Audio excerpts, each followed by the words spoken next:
1 লাখ হোৱাৰ পিছত মই আগতে কৈছোঁ যে 10 মেত যেতিয়া চৰকাৰ 4 বছৰ পূৰা কৰিব সেই সময়ত আমি আৰু 50,000 নিযুক্তি শেষ কৰিবৰ কাৰণে চেষ্টা কৰিম। তাৰমানে অহা বছৰ 10 মেত আমাৰ আৰু 50,000 এমপ্লয়মেণ্ট যাতে হয় তাৰ কাৰণে আমি আগবাঢ়ি আছোঁ। 1 লাখটো আমি চেছ কৰি দিব খুজিছোঁ যিমান পাৰোঁ সোনকালে। আজি এটা নিযুক্তি আছে, 15 আগষ্টৰ আগতে আৰু এটা নিযুক্তি আছে। 1 লাখ সংখ্যাটো আমি অক্টোবৰ মানত পাই যাম, অক্টোবৰ নৱেম্বৰ মানত, আৰু তাৰ পিছত 10 মেৰ ভিতৰত আমি আৰু 50,000 নিযুক্তি দিম।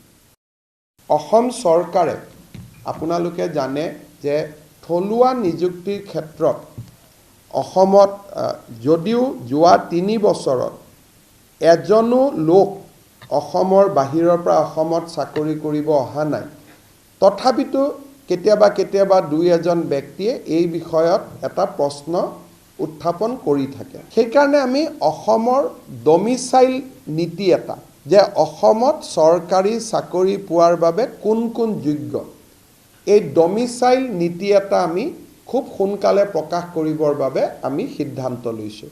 অসমৰ বিভিন্ন ব্যক্তিৰ লগত মই অনানুষ্ঠানিকভাৱে এই দিশত কথা পাতিছোঁ, কিন্তু এই বিষয়ত সকলো বাক বিতণ্ডা ওৰ পেলাবৰ কাৰণে প্ৰথমতে 3য় আৰু 4ৰ্থ বৰ্গৰ কাৰণে, পিছত আমি তাক আগবঢ়াই লৈ গৈ থাকিম। এটা ডমিচাইল নীতি এটা আমি প্ৰস্তুত কৰিম আৰু এই মাহৰ ভিতৰতে আমি এটা সিদ্ধান্ত ল'বৰ কাৰণে আগবাঢ়ি গৈ আছোঁ, যাতে আমি ডমিচাইল নীতি এটা অসমৰ কাৰণে আমি প্ৰকাশ কৰিব পাৰোঁ। অসমৰ শিক্ষকসকলৰ আমি এটা মিউচুৱেল ট্ৰান্সফাৰৰ ব্যৱস্থা আমি কৰিছিলোঁ মই শিক্ষামন্ত্ৰী হৈ থকা সময়ত, আৰু তাৰ এই নীতিটোৰ ফলত বহুত শিক্ষক নিজৰ গৃহ জিলালৈকে উভতি আহিব পাৰিছিলে। আমি যোৱা বছৰৰ পৰা এই বছৰ আৰু চলি থাকিব প্ৰায় more than 40,000 গ্ৰেড 3 গ্ৰেড 4 কৰ্মচাৰীক আমি নিযুক্তি দিছোঁ বিভিন্ন বিভাগত, পুলিচ সকলো মিলি।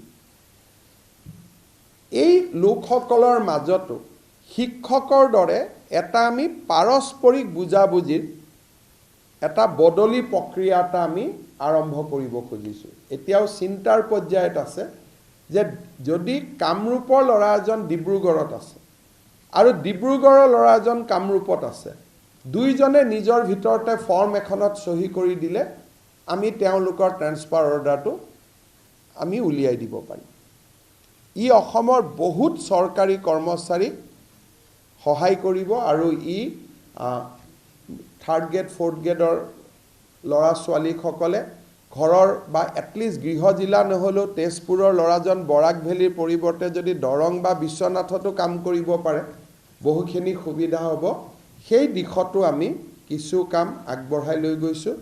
শিক্ষকৰটো হৈ আছে, সেইটো আজি মই শিক্ষামন্ত্ৰী থকাৰ পৰাই মই কৰি আছিলোঁ। এতিয়া বাকী বিভাগবিলাকত আমি কৰোঁ। ইম্পৰ্টেণ্ট সেইটো যে আৰক্ষীটো কোনোবা এজন ল'ৰা শিলচৰ বেটেলিয়নত আছে, এজন ল'ৰা গুৱাহাটীৰ বেটেলিয়নত আছে। গুৱাহাটীৰ ল'ৰাজনে যদি শিলচৰত যাব খোজে, শিলচৰ ল'ৰাজন গুৱাহাটীত আহিব খোজে, নিজৰ ভিতৰত মিউচুৱেল কৰি ফৰ্ম এখন এপ্লাই কৰি দিলেই আমি সেইটো কৰি দিব পাৰিম।